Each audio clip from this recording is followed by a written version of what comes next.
예수 믿고 구원받는 순간부터 하나님의 자녀에게는 모든 축복이 이미 왔고, 물론 시간표 따라 그 응답이 구체적으로 오겠지만 다 오게 돼 있는 것입니다. 그런데 기다리는 가운데서 그 시간표가 올 것을 기다리는 가운데서 10년, 20년, 30년 그러다 보니까 어느덧 내 인생도 하나님이 불러가실 날이 머지 않았는데도 불구하고 왜 응답이 안 올까?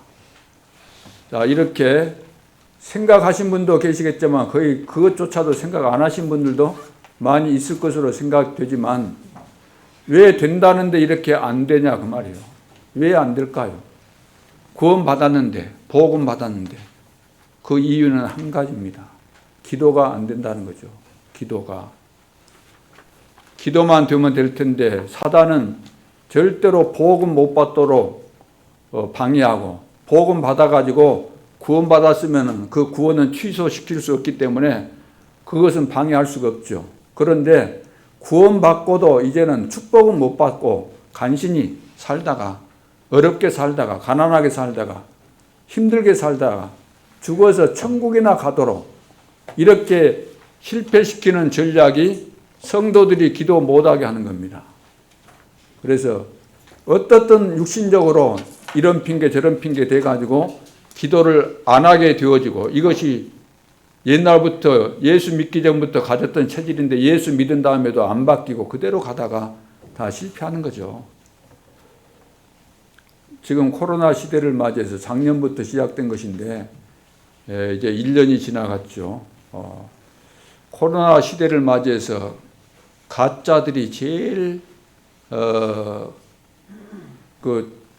숨기기 좋은, 가짜들이 원하던 그런 시대가 온 겁니다. 코로나 시대. 얼마나 좋습니까? 핑계대기. 코로나라는 핑계로 마땅히 하나님 앞에서 해야 될 일을 안 해도 되는 것처럼, 안 해도 되는 것으로 이렇게 다른 사람들이 인식할 수 있기 때문에. 왜 너 교회 안 나오냐? 아, 코로나 때문에 지금. 코로나 핑계대면 되잖아요.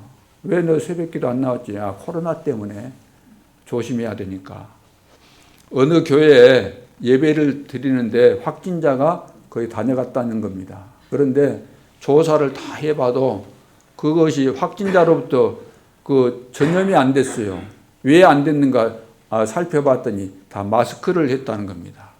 마스크만 잘해도 우리는 백신 중에 백신이니까 걸릴 이유가 없는데, 이 가짜 교회는 코로나 핑계대고 또 예배도 등한히 하고 기도하는 것도 등한히 하고, 그래 하나님도 안 보고 내 집에서 하고 있을 줄 알겠지.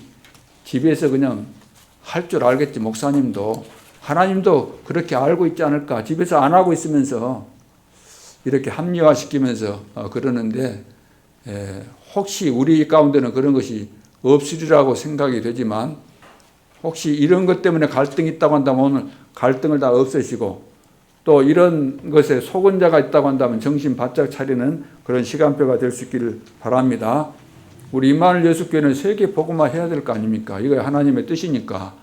그렇다면 기도하는 교회가 돼야 됩니다.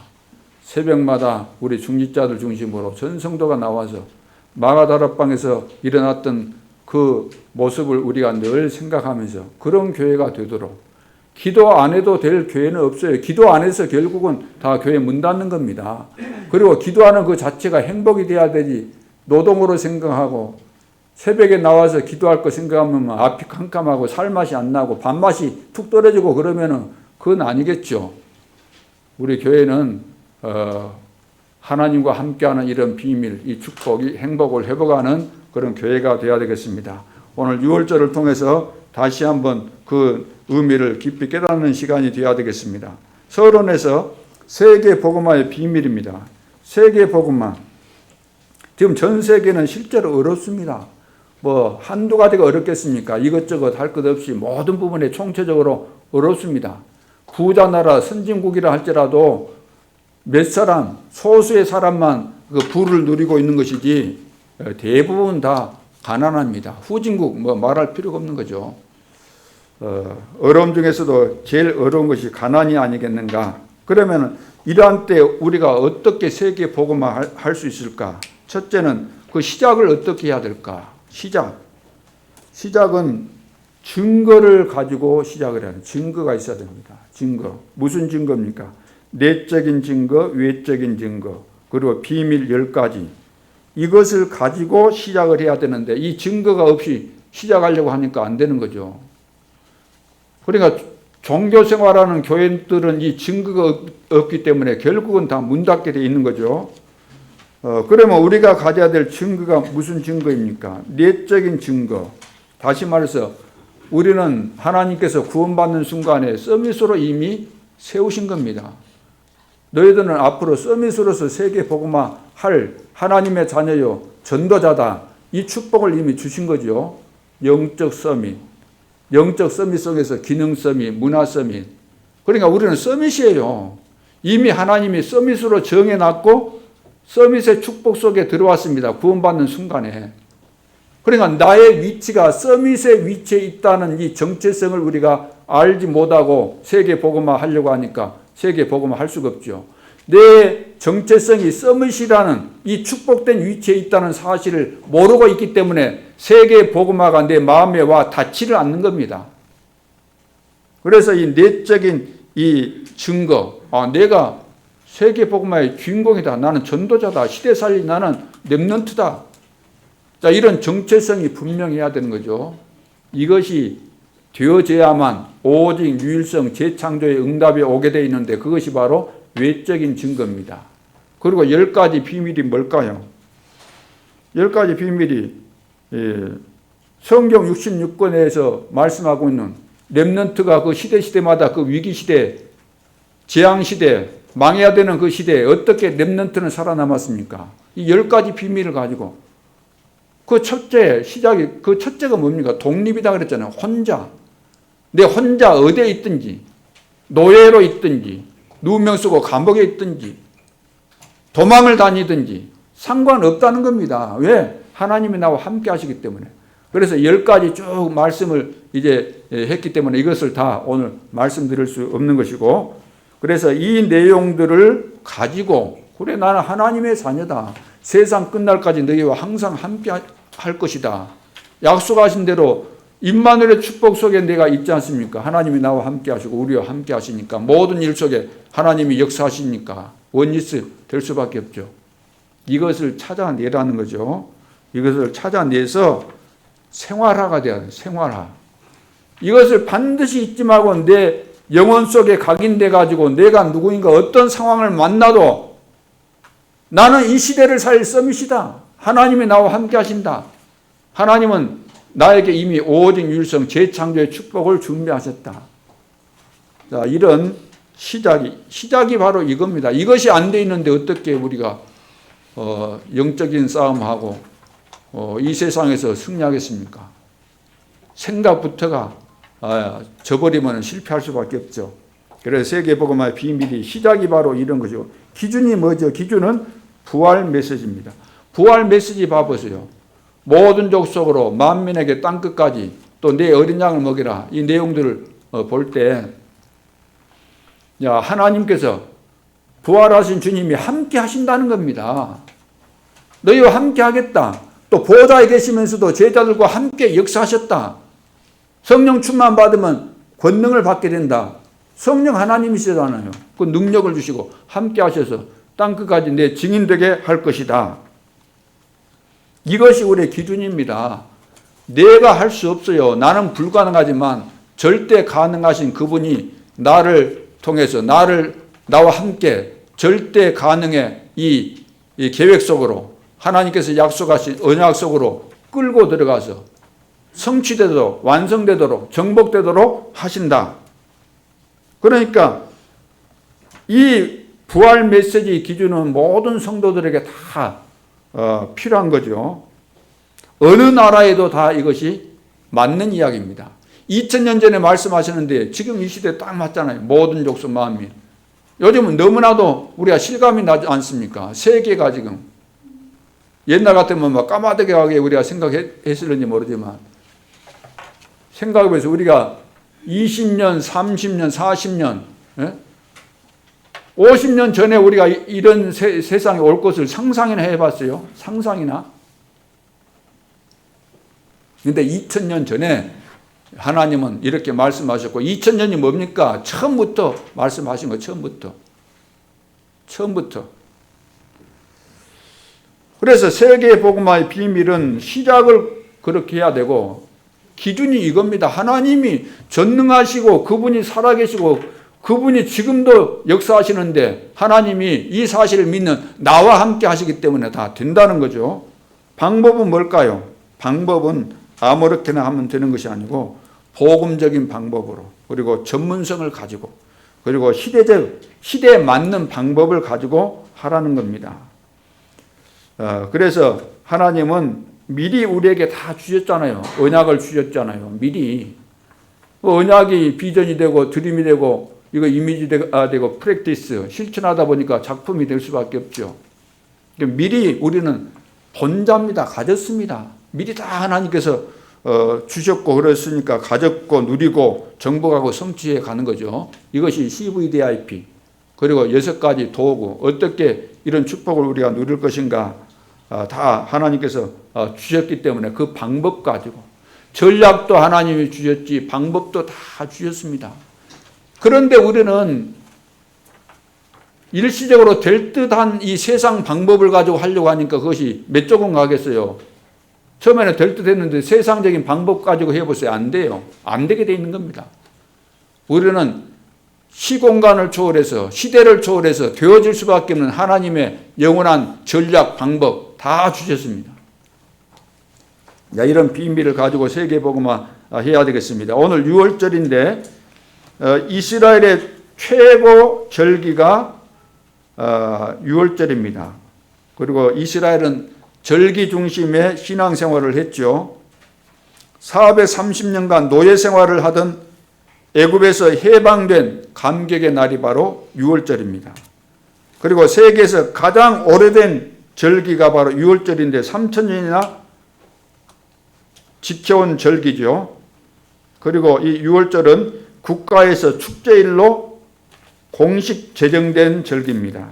그리고 이스라엘 설립의 기초가 된 절기가 바로 6월절입니다.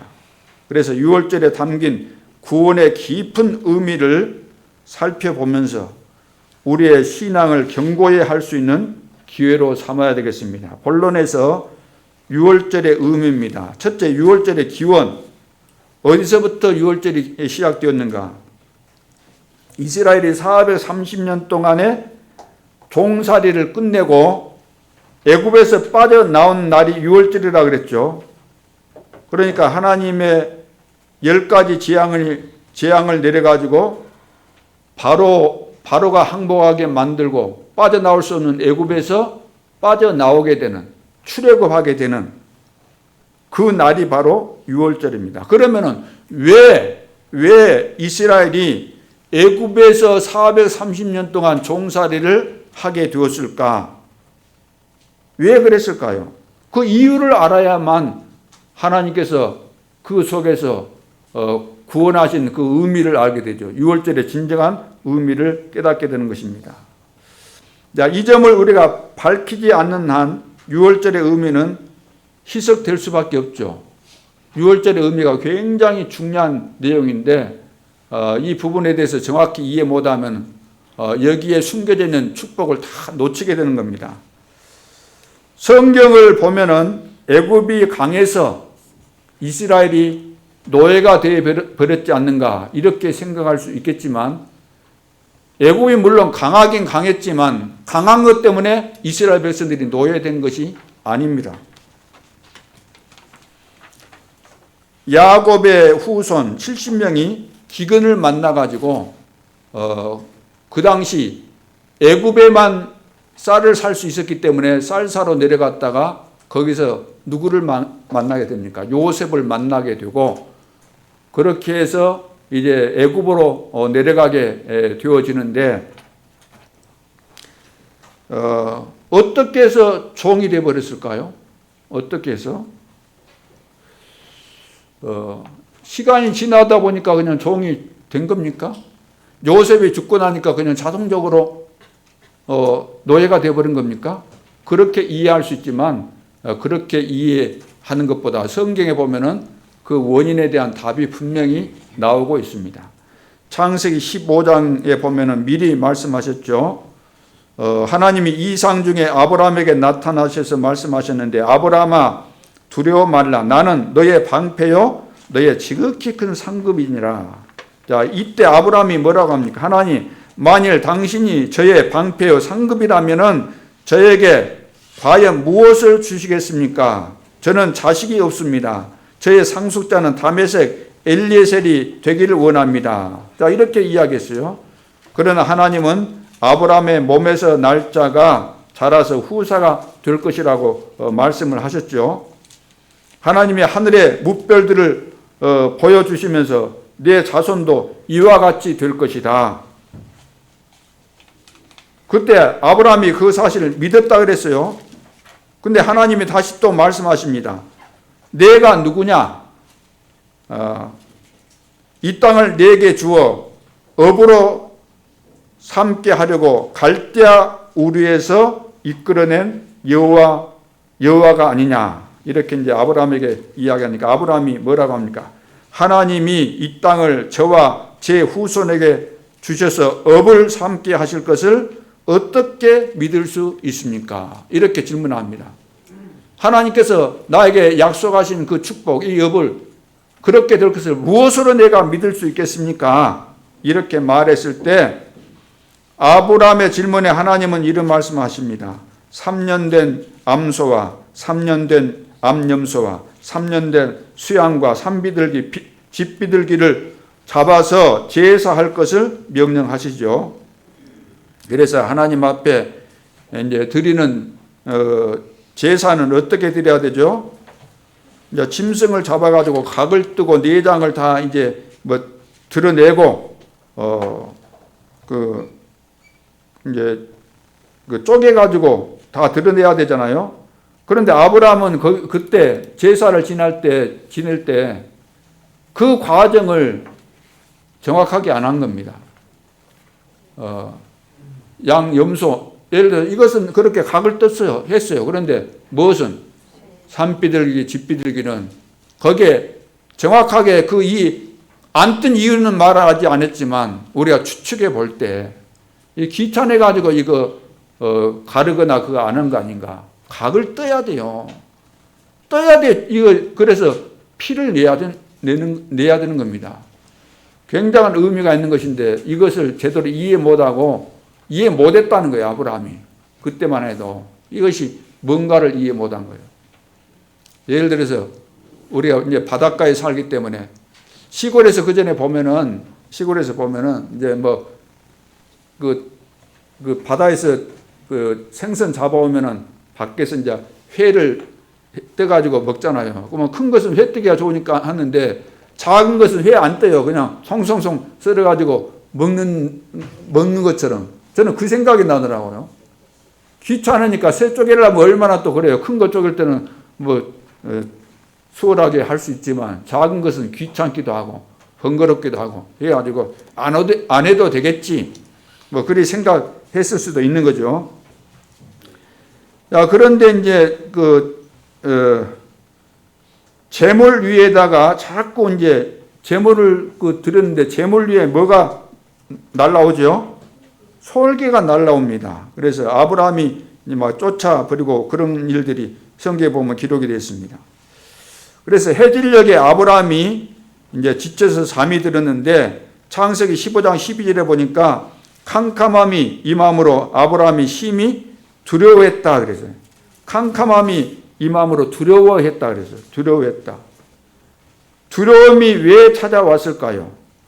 두려움이 왜 찾아옵니까? 우리가 삶을 통해서도 알지만 좋은 일 했을 때 잠자다가 꿈꾸다가 두려움이 막 찾아오고 그렇습니까?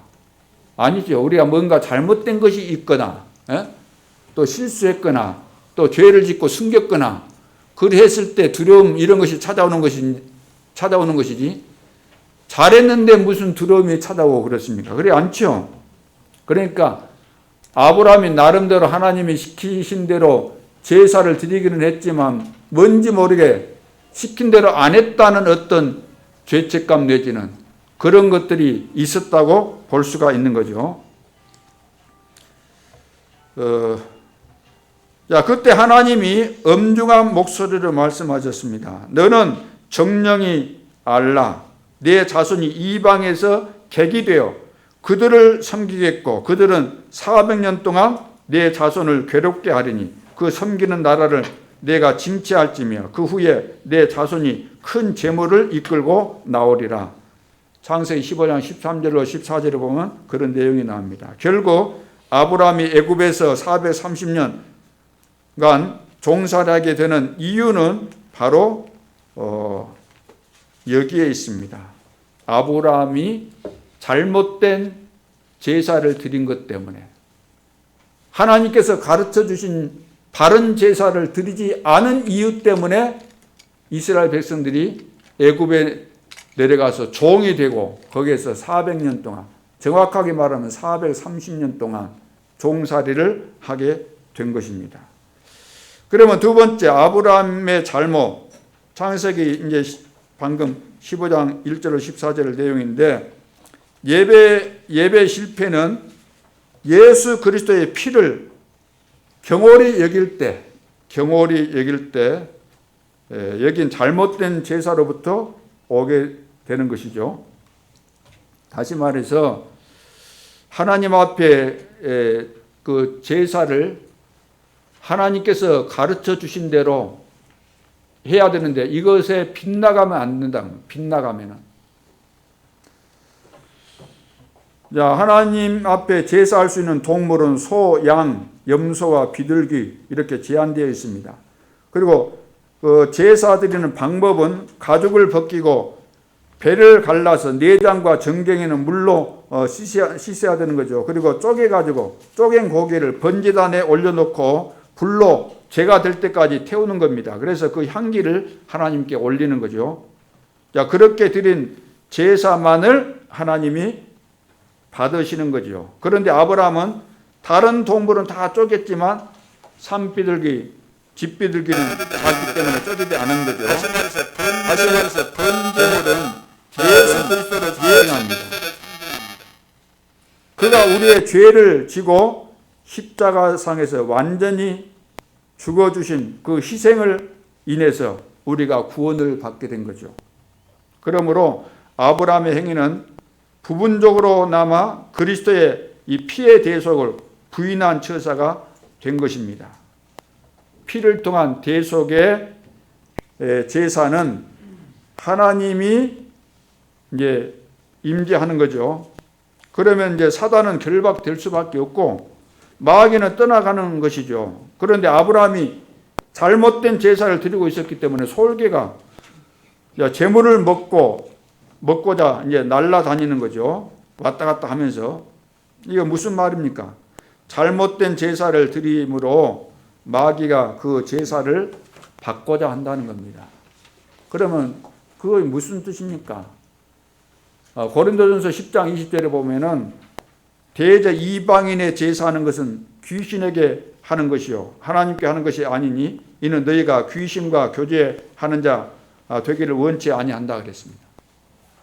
그러니까 잘못된 예배를 드리면은 바른 예배 드리면 성령이 역사하고 바른 예배 드리면 그리스도의 비밀을 통해서 흑암의설이 무너지지만 틀린 예배 드리면 마귀판이에요. 마귀가 옳거니 귀신판이 되는 겁니다. 그래서 복음 없는 교회 안에서 예배 드리는 것이나 뭐 제사 드리는 거나 뭐가 다를 바 있겠어요? 똑같은 거죠. 복음 없는 교회 안에서 그 예배 드리는 거나 절간에서 목탁 치면서 하는 거나 뭐가 다를 거 있겠습니까? 복음이 빠져버리면. 그리스도가 빠져버리면 다 그렇게 되는 거죠. 그래서 아브라함은 믿음의 조상인데 그 제사, 그 예배에 있어서도 모범이 되어야 되는 것은 당연한 거죠. 왜냐하면 믿음의 조상으로서 모델이잖아요. 첫 시작 아닙니까? 모델이 돼야 돼. 제사 지내는 것도 믿는 것도 모든 것이 다 모델이 돼야 되는 것이니까. 그런데 제사를 이렇게 경홀히 여겼다는 거죠. 그래서 실패한 것입니다. 그 결과로 피를 우습게 여긴 후손이 이제 400년 동안 종살이 하리라 한 하나님의 말씀 그대로 되어진 거죠. 이것이 바로 창세기 15장에서 말씀하고 있는 내용입니다. 레위기 17장 11절에 보면 피는 곧 생명이라 그랬어요. 요한복음 1장 4절에도 보니까 그 안에 생명이 있었으니, 예수 안에 생명이 있었다고 말입니다. 이 생명은 사람들의 빛이라 그랬어요. 어둠 가운데는 사람들에게 이 생명의 빛이 비춰지면은 살게 된다. 이 그리스도를 알고 영접하면 구원받는다. 그런 말씀이죠. 계시록 12장 11절에 보면 또 여러 형제가 어린 양의 피와 자기의 증거하는 말을 인하여 저를 이기었으니 그들은 죽기까지 자기 생명을 아끼지 아니하였도다. 이런 말씀이 나옵니다. 다시 말해서 어린 양의 피가 사망 권세를 이겼다고 말입니다. 어린 양의 피 아니면은 그 재앙을 절대로 이길 수 없습니다. 사망 권세를 이길 수가 없습니다. 레위기 17장 11절에 육체의 생명은 피에 있습니다. 내가 이 피를 너희에게 주어 단에 뿌려 너희의 생명을 위하여 속하게 하였나니 생명이 피에 있으므로 피가 죄를 속하느니라. 자, 육체의 생명은 피에 있다. 피가 죄를 속한다.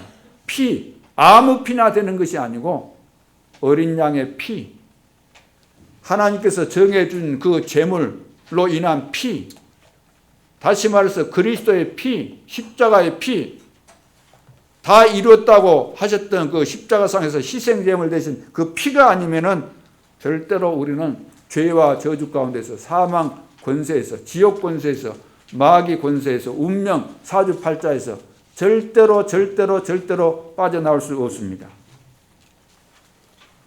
그래서 하나님은 피를 통한 이 세 가지 설명을 하고 있잖아요. 지금 피를 통해서 세 가지 설명을 하고 있습니다. 왕에 대한 설명을 하고 있는 거죠. 사단의 권세를 꺾으신 왕, 사단을 굴복시키는 길은 피밖에 없어요.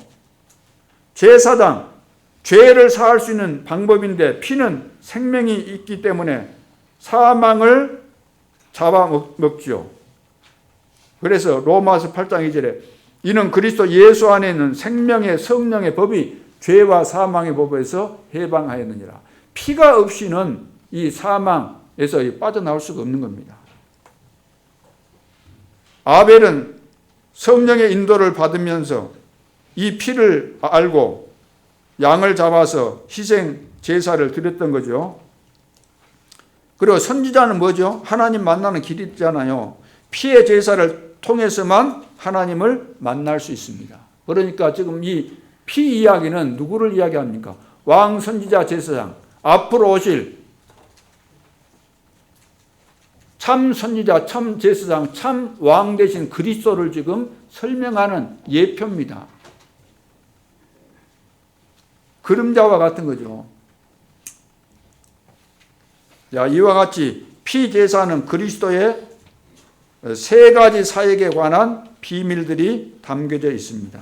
그런데 아브라함이 비둘기를 쪼개지 아니함으로 그리스도의 이 대속을 무시한 결과가 되어진 거죠.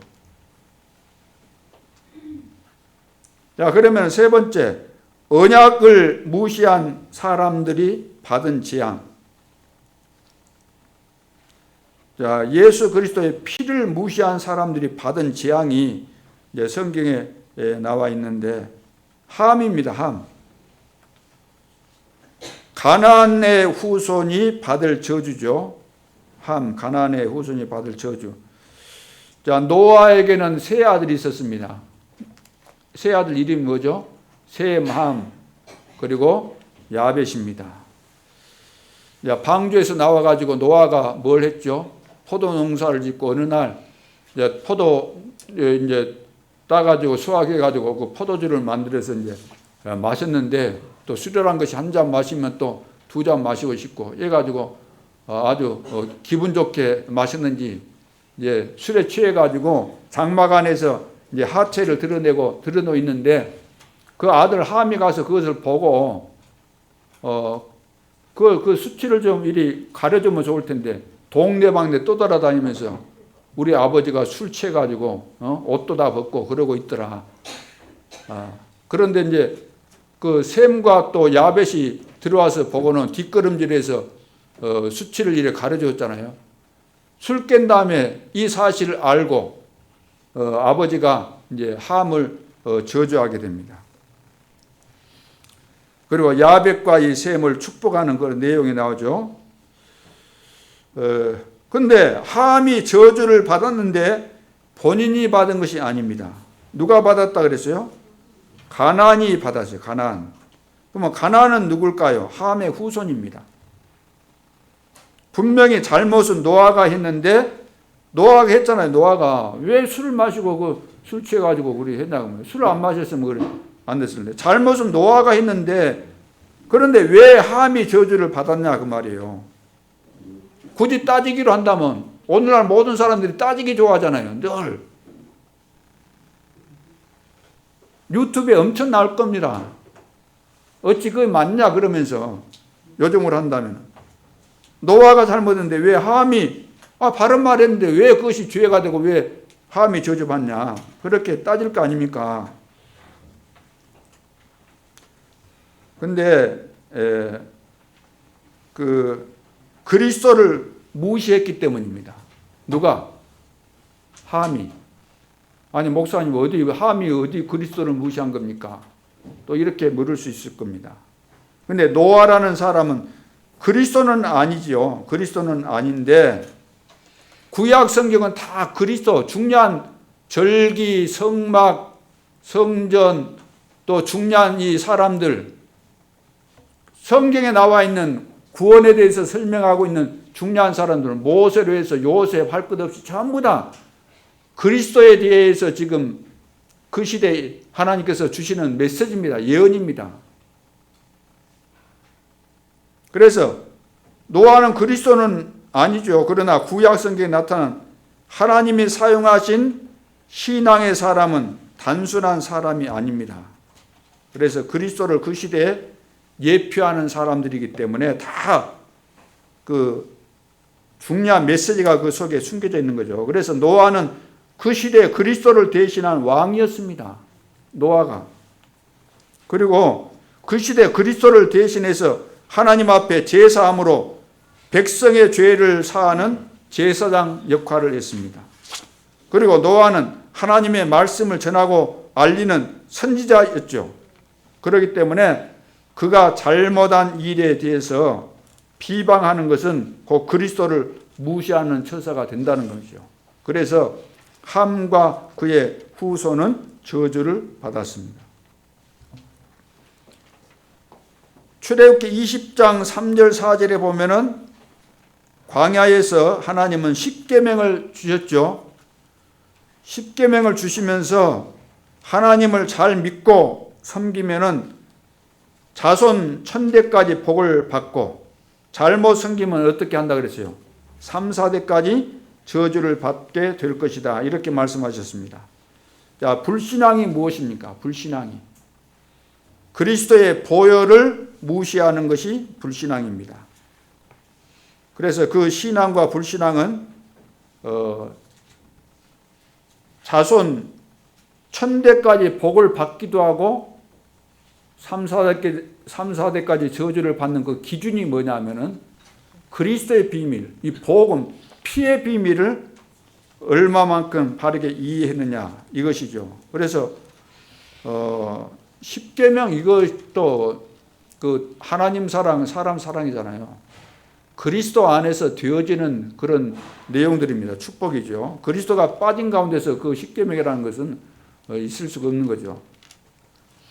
우리가 어떻게 하나님을 만나고 어떻게 하나님의 축복을 받습니까? 그거 그리스도의 십자가예요. 어떻게 우리가 사람을 이해하고 사람을 살립니까? 그게 십자가, 그것이 바로 그리스도 아닙니까? 피. 십계명을 복음 없이 그리스도 없이 그것을 해석하고 이해하면은 사람 죽이는 거죠. 세 번째는 소돔과 고모라. 창세기 19장 이제 14절에 나오는 것처럼 땅이 이제 소돔과 고모라 땅이 멸망을 받을 수밖에 없었던 이유가 뭡니까? 이유. 롯이 나가서 그 딸과 정혼한 사위들에게 구하여 이르되 여호와께서 이 성을 멸하실 터이니 너희는 일어나 이곳에서 떠나라 하되 그 사위들이 어떻게 했어요? 농담으로 여겼더라 그랬어요. 농담으로 여겼다. 이 성이 곧 멸망할 것이니까 너희들은 이 성에서 빨리 나가라 그랬더니 농담으로 여겼다 그래요. 설마 그럴 일이 있으려고. 오늘도 보니까 날씨 화창하고 너무 좋은데 이 성이 멸망한다고. 아이, 그런 일은 없어. 뭔 그렇게 또 뭡니까 장인께서 그렇게 농담을 하실까. 그렇게 했습니다. 그리스도의 비밀, 이 구원을 경홀히 여겼기 때문에. 그래서 소돔과 고모라 성 멸망할 때 다 망한 거예요. 못 빠져나오죠. 왜? 경홀히 여기니까. 오늘날 교회 다니면서 그리스도 그 기초야. 그걸 누가 몰라. 이렇게 생각하고 잘난 체한 사람들 다 망하게 돼 있는 겁니다. 다 문 닫게 돼 있어요. 안 되게 돼 있어요. 눈에 보이지 않지만 하나님은 지금도 살아계십니다. 주는 그리스도시요 살아계신 하나님의 아들이십니다. 신앙이라는 것이 뭡니까? 눈에 보이지 않지만 실제로 지금도 역사하시는 하나님을 우리가 믿는 것이고, 그분이 실제로 역사하시는 것을 내가 믿기 때문에 남이 보든 안 보는 데서도 하나님이 나와 함께 하시니까 내가 그분과 함께 동행하고 그분 언약을 붙잡고 내가 살아가는 것이지. 그거 없다고 한다면 무슨 신앙생활이겠어요? 경건의 모양은 있지만 경건의 능력은 부인한다. 말세가 되면은 그런다고 이야기했습니다. 딱 맞는 말씀이죠. 네 번째는 창세기 6장의 노아 홍수 심판하고 11장에 보니까 바벨탑 사건도 마찬가지입니다. 하나님의 언약을 무시했습니다. 구원의 약속도 믿지 않았습니다. 그리스도를 부인했습니다. 피를 부인했습니다. 그 결과는 완전한 멸망이었습니다. 그래 구약 성경에 다 그거예요. 피를 안 믿으면은 그 안 믿는 결과들이 그 나온 내용들 아닙니까? 오늘 이제 네 번째 이스라엘과 유월절 사건. 유월절은 이제 방금 다 말씀드렸는데 그리스도의 의미를 이제 설명하는 겁니다. 유월절이. 그래서 430년 고통은 창세기 15장 회복을 위한 거죠. 잘못 들어진 피와 제사에 대한 회복 사건이 유월절 사건입니다. 사단의 목표가 뭘까요? 사단의 목표는 예배를 실패시키는 겁니다. 예배를. 그래서 오늘날 그러면 사단은 어떻게 이 예배를 아브라함을 통해서 예배를 실패시키는데 한몫했던 그 사단이 지금도 존재하잖아요. 지금 이 시대 사단은 어떻게 우리가 예배에 실패하도록 할까요? 예배에 실패하도록 시킬까요? 그것은 예배를 빠지게 한다는 거예요. 예배에 빠지도록. 간혹 한 번씩 여러분 빠진 분들 있죠? 그건 사단에게 속은 겁니다. 앞으로 빠지지 마세요. 이 세상에서 뭐가 중요합니까? 하나님 살아계신 것을 믿습니까? 그러면 하나님 중심, 하나님 제일주의로 살아야 됩니다. 이런 이유 저런 이유가 없어요. 그렇잖아요. 우리는 예배는 늘 빠져요. 듬성듬성. 왜 빠집니까? 하나님 안 믿어서 빠진 거죠. 아직도 정확하지 않다는 거죠. 우리는 눈에 보이지 않기 때문에 하나님 진짜 내 속에 있을까요? 하나님이? 예배 빠지면 안 됩니다. 그리고 형식적인 예배를 드린다. 이것이 바로 사단이 예배를 실패시키는 방법입니다. 여기에 속지 않아야죠. 형식적인 예배에 늘 빠지고 좋죠. 육신적으로는. 마귀가 육신적으로 편안하게 만들어가지고 우리를 다 실패시키는 겁니다. 이런저런 핑계대게 만들어서 다 실패하도록 만드는 거예요. 여러분 편안한 대로 따라가 보세요. 되는 것이 있는지. 성공자들이 다 편안하게 살아가지고 성공했을까요? 절대 아닙니다. 절대로 아니에요. 건강한 사람들이 그냥 편안한 대로 먹고 막 뒹굴고 게으르게 살았더니 건강해지고 절대 그렇지 않습니다. 젊은 사람들은 몰라요. 나이 들면은 이제 젊었을 때 어떻게 살았는가가 나이 들면은 다 나타나기 때문에 병들고 이렇게 다 하고 그러는데, 이제 속지 말아야 되겠죠. 우리는 피의 중요성과 그리스도의 삼중직에 대한 이해를 바로 하고 하나님이 원하시는 예배에 힘써야 됩니다. 예배의 의미를 정확하게 이제 유월절을 통해서 설명해 주고 있지 않습니까? 다른 방법이 없다는 거예요. 피 아니면 안 된다는, 못 빠져나오는 거예요. 그리스도에 대한 바른 이해와 그분을 정말로 내 중심으로 섬기고 모시는 참된 예배와 전도자의 삶이 아니면 절대로 안 된다는 사실을 지금 말씀해 주고 있는 것입니다. 그러니까 이런 영적인 비밀을 모르고 그리스도를 모르고 그리스도를 기초라고 하는 훌륭한 사람들, 그 사람들이 어떤 사람들입니까? 얼마나 대단한 사람들이었어요. 목회자들 중에, 신학자들 중에 공부도 많이 했죠. 유학도 했죠. 박사학위도 가졌죠. 훌륭한 사람들이죠. 그런데 그따위 소리를 했어요. 그 결과가 다 나와 있잖아요. 유럽, 미국, 한국도 다 나와 있어요. 앞으로 계속해서 그런 증거들이 나오게 돼 있는 겁니다. 하나님을 무엇으로 섬기는 것입니까? 눈으로 보이는 것만 가지고 평가해서는 안 되고 영적인 사실과 비밀들을 알아야 되는 거죠. 어떻게 우리가 죄와 저주에서 12가지 사단의 함정틀을 옮면서 빠져나올 수 있겠습니까? 오직 그리스도가 아니면 안 되는 겁니다. 그래서 유월절은 그리스도 중심한 예배 사상을 심어주기 위해서 하나님께서 우리에게 확실하게 지금 깨닫도록 해주시는 거잖아요. 금방 보여줄 수도 있는데 봐보세요. 지금 10가지 재앙을 통해서 이렇게 쭉 해오는 것을 보면 알 수가 있죠. 그래서 출애굽기의 1차적인 목표는 창세기 15장에 대한 회복입니다. 아브라함의 잘못된 예배를 모세를 통해서 유월절 사건을 통해서 지금 회복시키는 거죠.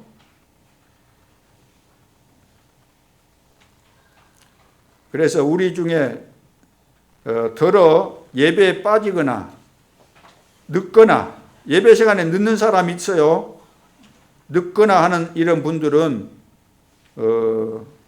그런 분들이 계시는데 예배를 경홀히 여기는 겁니다.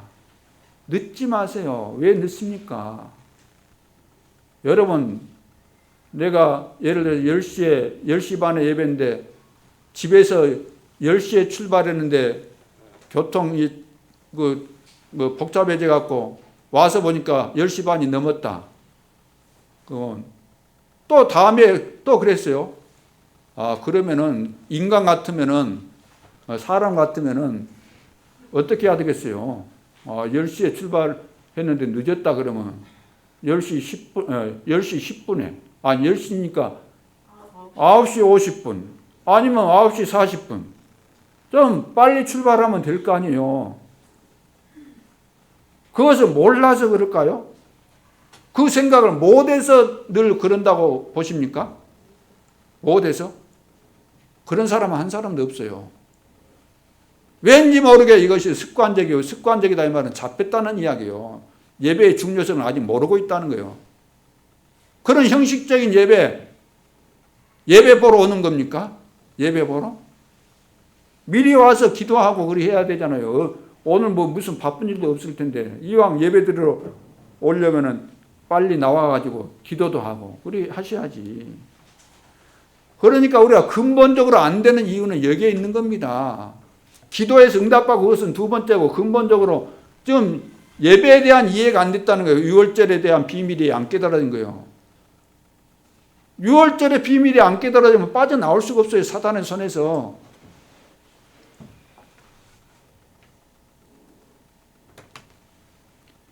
바로는 히브리인의 말살 정책을 썼죠. 말살 정책.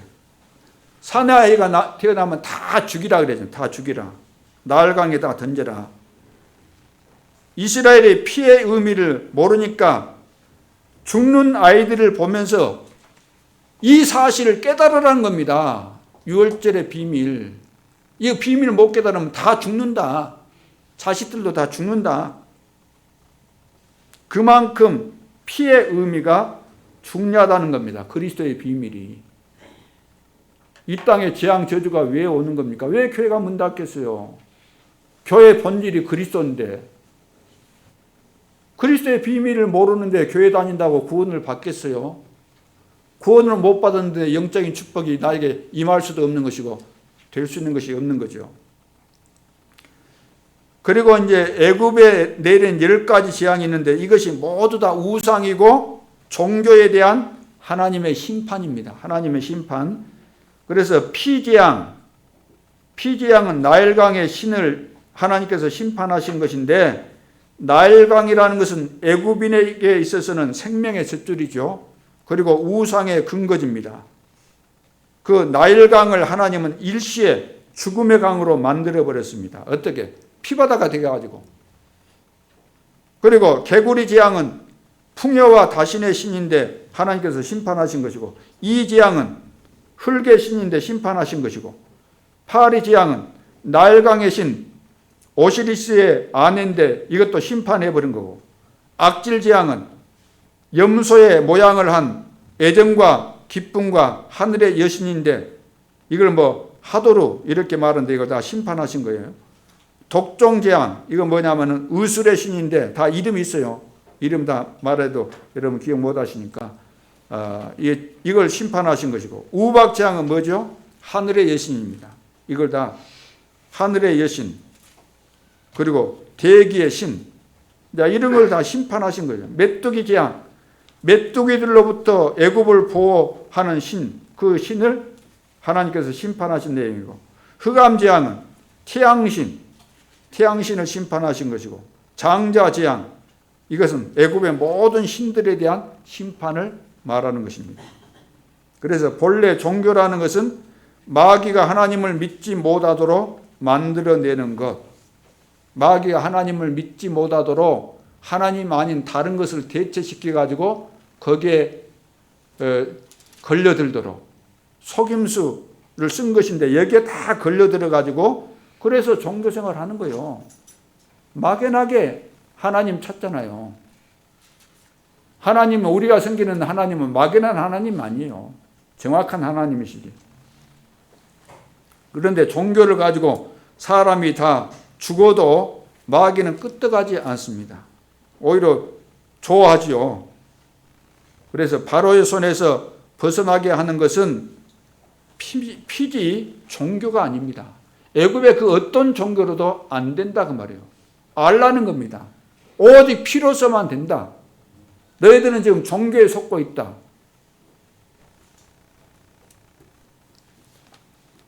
그래서 이 9가지는 눈에 보이지 않는 우상에 대한 하나님의 심판입니다. 눈에 보이지 않는. 그리고 마지막 장자에 대한 심판은 눈에 보이는 우상에 대한 심판입니다. 애굽에서 바로 다음에 섬길 수 있는 우상이 누구지요? 바로 다음에 섬길 수 있는 우상이 장자입니다. 그래서 옛날 그 사극들 봐보세요. 왕의 후계자를 누구를 세울 것인가, 이것 때문에 치열하게 그 밑에 있는 뭡니까? 신하들하고 이렇게 막 하잖아요. 자, 그래서 6월절에 바로의 장자로부터 6축의 초태생까지 모두 죽었습니다. 그러나 피 바른 이스라엘 나라의 장자들은 한 명도 죽지 않았습니다. 개도 혀를 움직이지 않았다 그랬잖아요. 피의 의미를 강조하고 있습니다. 그래서 아벨과 에녹은 하나님과 동행했다 그랬죠. 피의 제사를 늘 드렸습니다. 성경에는 에녹이 피의 제사를 드렸다는 말이 없어요. 그러나 하나님과 동행하기 위해서는 피의 제사의 의미를 모르면 절대로 동행할 수가 없습니다. 그래서 구원 사건은 6월절 사건입니다. 그래서 피의 의미를 몰랐다는 것은 구원의 의미를 몰랐다는 거죠. 그래서 구원은 곧 피를 통해서만 가능합니다. 그래서 창세기 3장 15절에 여자의 후손이 뱀의 머리를 상하게 할 것이다. 그리고 그 사단은 발꿈치를 상하게 할 것이다.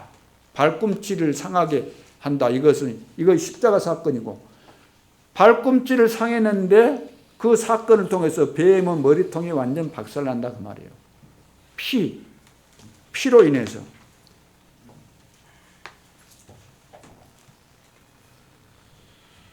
우리는 이런 내용을 보면서 아니 하나님이 좀 제사 한번 지내는데 실수했다고 그렇게 지독스러운 분이신가? 400년 동안 그 종사를 시키다니. 아니 하나님이 그렇게 무시무시한 분이신가? 너무하신 거 아닌가? 그렇게 말할 수 있을지 모릅니다. 그러나 그렇게 생각하지 말고 그만큼 피에 대한 의미가 중요하다는 사실을 알아야 된다는 거예요. 성경 다시 봐보세요.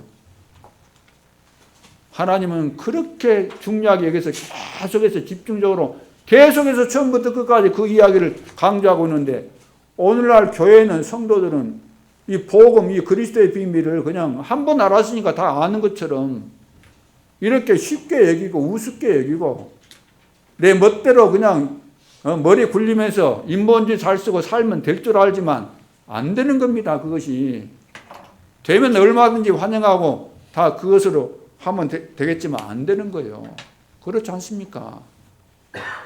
성경대로 안 하면은, 하나님께서 주신 말씀대로 안 하면은 전부 다 사단에게 속는 것이고 실패는 뻔한 거예요. 시간 오면 올수록.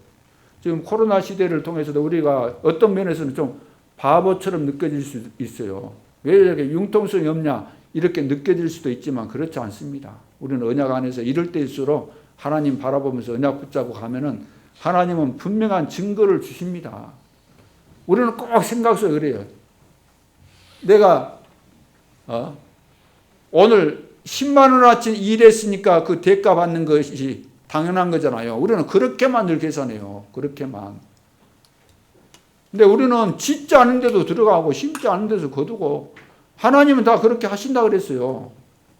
우리가 하나님과 함께 동행하게 되면 하나님의 것이 다 우리 것이 되는 것인데 하나님이 못 주실 것이 어디 있습니까? 그렇죠? 그러니까 인간적인 생각으로만 계산하지 말고, 이 말은 우리가 늘 그냥 공짜 좋아하는 이런 근성 가지자 그런 이야기가 아니고, 하나님과 함께 동행하고 인도받으면은 우리가 상상할 수 없는 그런 응답과 축복의 시간표가 온다는 겁니다. 그런 응답의 시간표가 온다는 거예요. 그래서 오늘 이 430년 동안 왜 이런 저주 가운데서 고통했는가? 거기서 또 빠져나올 때, 들어갈 때도 들어간 원인이 430년 고생한 원인이 피의 의미를 몰라서 그랬고, 나올 때도 그것을 얼마나 강조하고 있습니까? 10가지 재앙을 내려서 계속해서 지금 한두 번도 아니고, 바로가 그렇게 거저하는 거, 왜 그것을 계속해서 이야기를 하시겠어요? 나는 정말로 그리스도의 비밀을 잘 알고 있는가? 그리스도, 이분은 내 인생 모든 문제 해결자구나.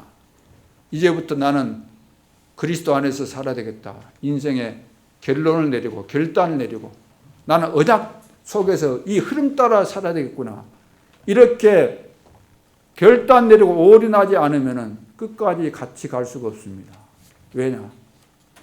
이 속에 들어가면 극소수의 사람들을 통해서 시대마다 하나님이 축복하시고 세계복음화 하셨던 이런 축복을 누리겠지만, 이 사실이 안 믿어지고 설마 그럴라 되냐 하고 내 생각대로 늘 적당하게 인본주의 쓰면서 이렇게 살게 되면 속는 겁니다.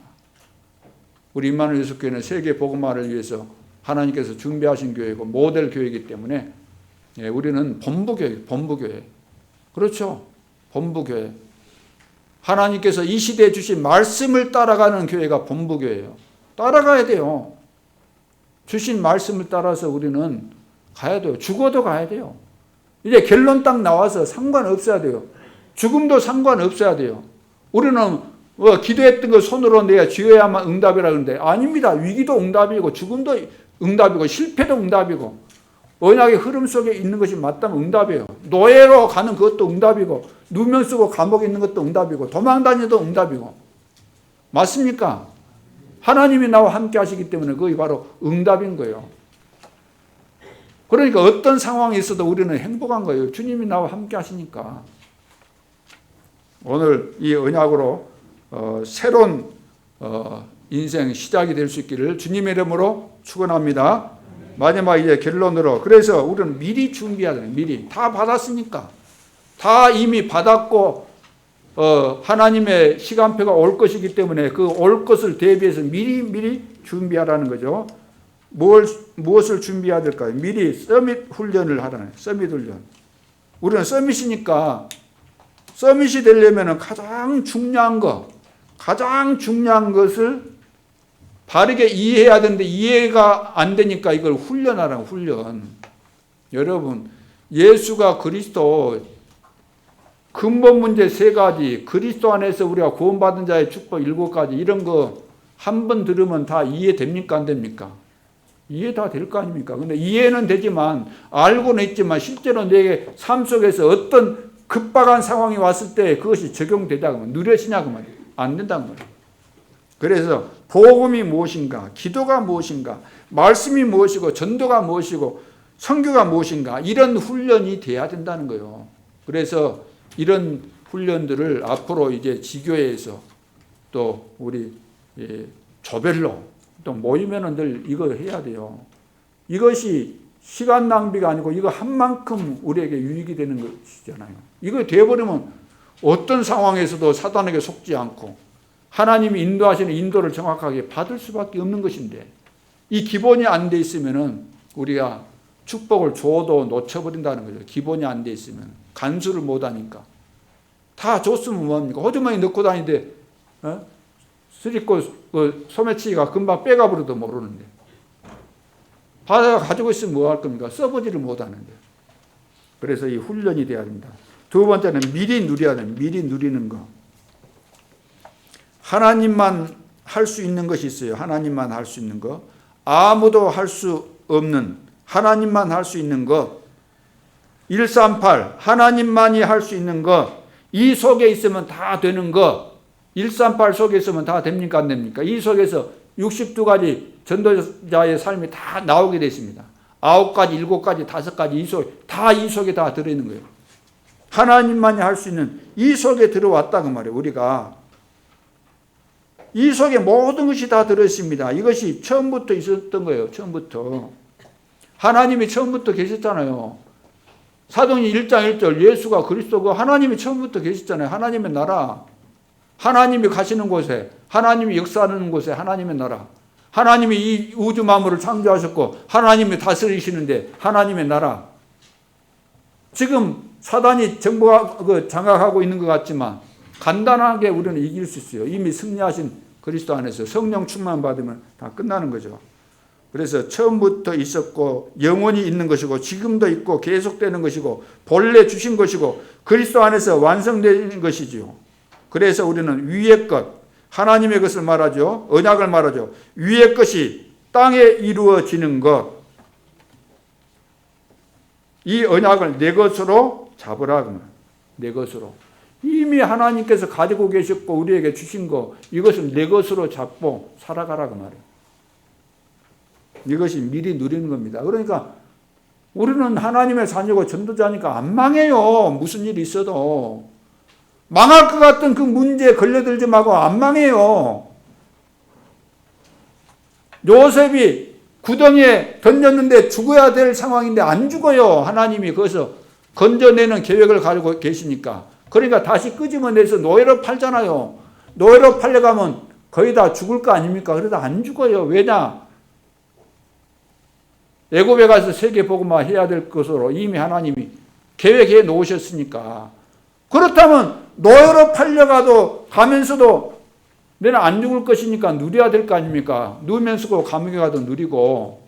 이것이 바로 신앙생활입니다.